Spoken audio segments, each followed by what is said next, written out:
What is up everyone, how's it going? Hope you're keeping well and welcome back to another video on my YouTube channel.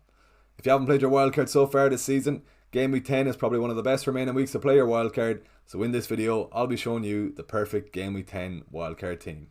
Before I get into today's video, 70% of my viewers aren't actually subscribed to the channel, so if you are watching this and you're not subscribed, please do hit that subscribe button below.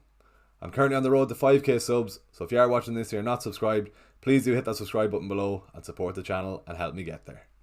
In this video, as I said, I'll be showing you the perfect Game Week 10 wildcard team, so let's not delay, let's get into the video. Before we get into my own Game Week 10 wildcard team, first off you need to determine which teams have the best run of fixtures over the next couple of game weeks, and the players from these teams will be the foundations of your Game Week 10 wildcard team. So there are 6 teams that you need to be targeting that will hopefully lead to get you some nice returns over the next couple of game weeks, and these teams are Arsenal, Crystal Palace, Brighton, West Ham, Aston Villa and Liverpool. Shout out to FPL Consult who made this image on screen. He's another FPL YouTuber, so if you aren't subscribed to his channel, head on over there and subscribe to him. So that being said, that's the 6 teams we need to target if you're wildcarding this week, and they'll be the foundations of our Game Week 10 wildcard team. Let's move on and see how I'm shaping up with my own wildcard draft. So starting off in goals, I've gone with Areola of West Ham as a budget enabler who's priced at 4.2 million. West Ham have a great run of fixtures up until Game Week 17, so this should see some nice returns for Areola over the next couple of games. West Ham have only kept 1 clean sheet all season, but Areola has managed 4 returns in the opening 9 game weeks, and this was all against tough opposition, so I'm expecting some nice returns for Areola for the next run of games. The goalkeeper spots have been very inconsistent for returns this year, so I'm happy enough to pay just the 4.2 million for Areola and upgrade my outfield players. That's the keeper spot sorted, so let's have a look at the defence. So starting off with the defence, Matty Cash should be one of the first names in your wildcard draft with a great run of fixtures for Villa up until Game Week 14. He has been pretty disappointed as of late, blanking in Villa's last 2 fixtures, but Villa do have a great run of fixtures, starting off with Luton at home this weekend, followed by Nottingham Forest and then Fulham. These run of fixtures should definitely see some consistent returns from Cash, so that's why he should be one of the first names in your wildcard team. He's already got 2 goals and 1 assist so far this season, leading to 1 double-digit haul, so I'll be hoping he can add to these attacking returns over this favourable fixture run, and I'm predicting he will. With Andy Robertson set to be sidelined for the next 10 weeks, Tsimikas offers a cheaper route into that Liverpool defence, and Liverpool have a great run of fixtures up until Game Week 16, so I'll be expecting to see some returns for Tsimikas over these run of games. He's currently priced at 4.5 million in FPL, so he's definitely a budget enabler, and with Forest at home in Game Week 10, followed by Luton away in Game Week 11, I wouldn't be surprised to see his price rocket to 4.7 or 4.8 million, so I definitely recommend hopping on board now. Gabriel completes our 3-man defence as he offers a cheaper route into that Arsenal defence, and with Arsenal having a great run of fixtures up until Game Week 15, this is why he makes the cut. With Sheffield United at home in Game Week 10, followed by Burnley at home in Game Week 12, and along the fact that he's priced at 4.7 million, Gabriel is too hard to ignore, and that's why he earns a spot as my 3rd defender. That's the defence sorted, let's have a look at my 5-man midfield. So moving on to the midfield, we start off with Mo Salah, who should be the first name in your wildcard draft. He scored 7 times already this season and assisted 4 times, leading to 4 double-digit hauls, and amazingly, he's only blanked once in the first 9 games. Liverpool have a great run of fixtures up until Game Week 16, so if you don't have him in your team, get him in now. You could nearly argue that you could captain Salah in 5 of Liverpool's next 6 games, so if you don't have him in your team, get him in now and avoid the headache. Having just returned from an injury at the weekend, Bukayo Saka is another player that should definitely be in your Game Week 10 wildcard team. He also picked up an assist against Chelsea, so that means he's only blanked once all season, so that means he's pretty much dead on essential. Arsenal also have a great run of fixtures up until Game Week 15, so save yourself some hassle and get the star boy into your team. Heung-min Son earns a spot as the 3rd premium midfielder in this team, and with him just off the back of a 14-point haul against Fulham last night, you can't argue with his addition. Son has already got 7 goals and 1 assist so far this season, and with him playing out of position up front for Spurs, that's why he makes the team. Spurs do have a mixed run of fixtures upcoming, but I'm still predicting Son to do well, so that's why he earns a spot in my 5-man midfield.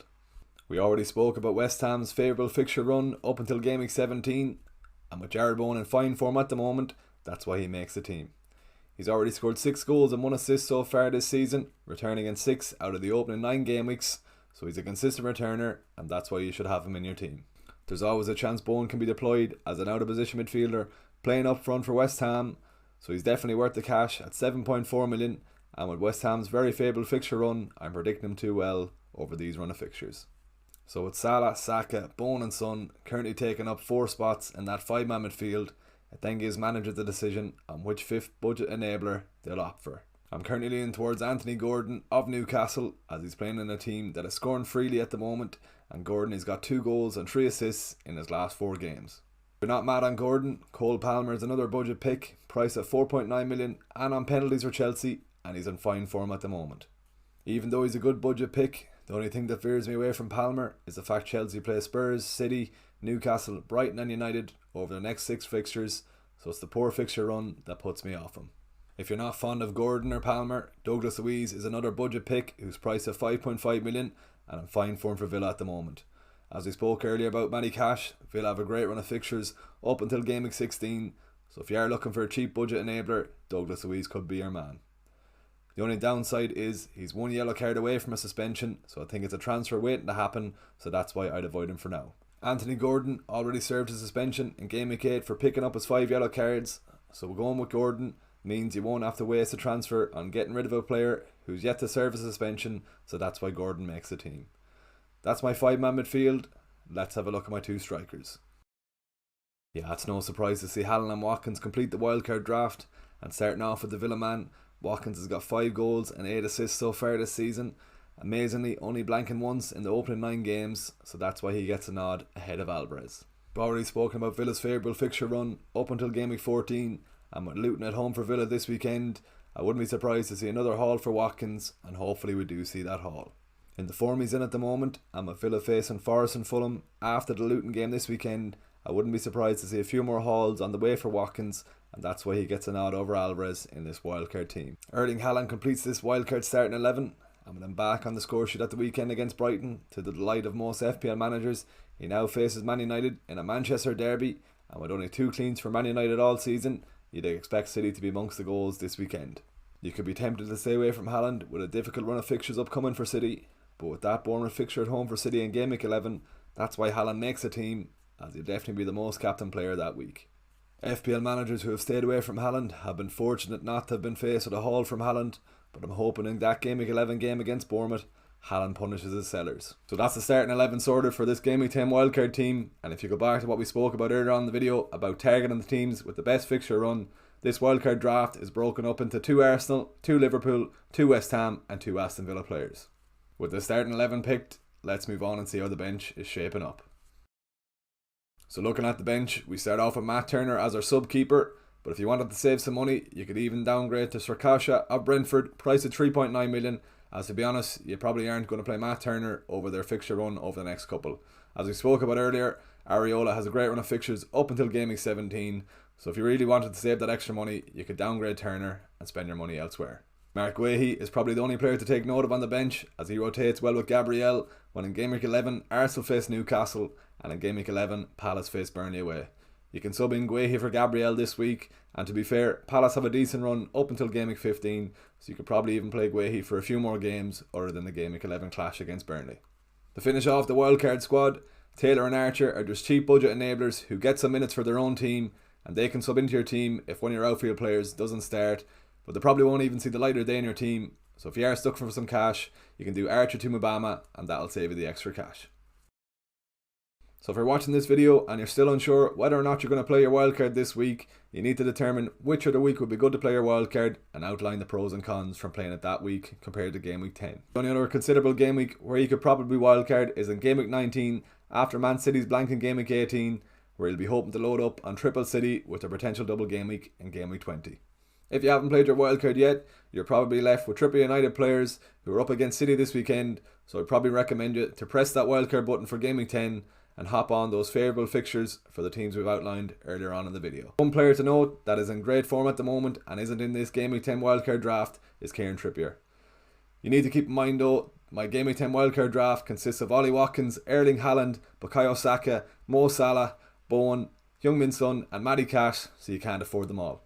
Newcastle do face a fairly difficult fixture run over the next few games that sees them face Arsenal, Chelsea and Man United over the next couple of games, so I do think we have enough defensive cover in Simicast, Matty Cash, Guehi and Gabriel.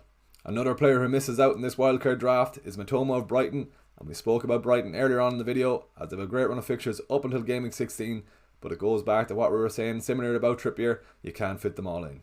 To finish off then, if managers aren't happy with going with Gordon as their budget enabler midfielder, they then can decide on Neto, Douglas Luiz, Cole Palmer or Adingra of Brighton. Solly March is set to be sidelined for the next couple of weeks, and with a great run of fixtures for Brighton, as we spoke about earlier, Adingra could be a nice pick, price at 5 million. If you've made it to the end of this video, please give it a like, drop a comment below and subscribe to the channel if you haven't already. Let's hit a like goal of 60 likes on this video. As I said earlier, I'm on the road to 5k subs, so if you're watching this and you're not subscribed, please do hit that subscribe button below. It's free to do, it won't cost you anything, so please take the time now and hit that subscribe button and support the channel. There you have it. There's the GW10 Wildcard Draft I'd be playing if I was playing my wildcard this week, so I hope you do the same. Thanks for watching, I'll see you in the next video.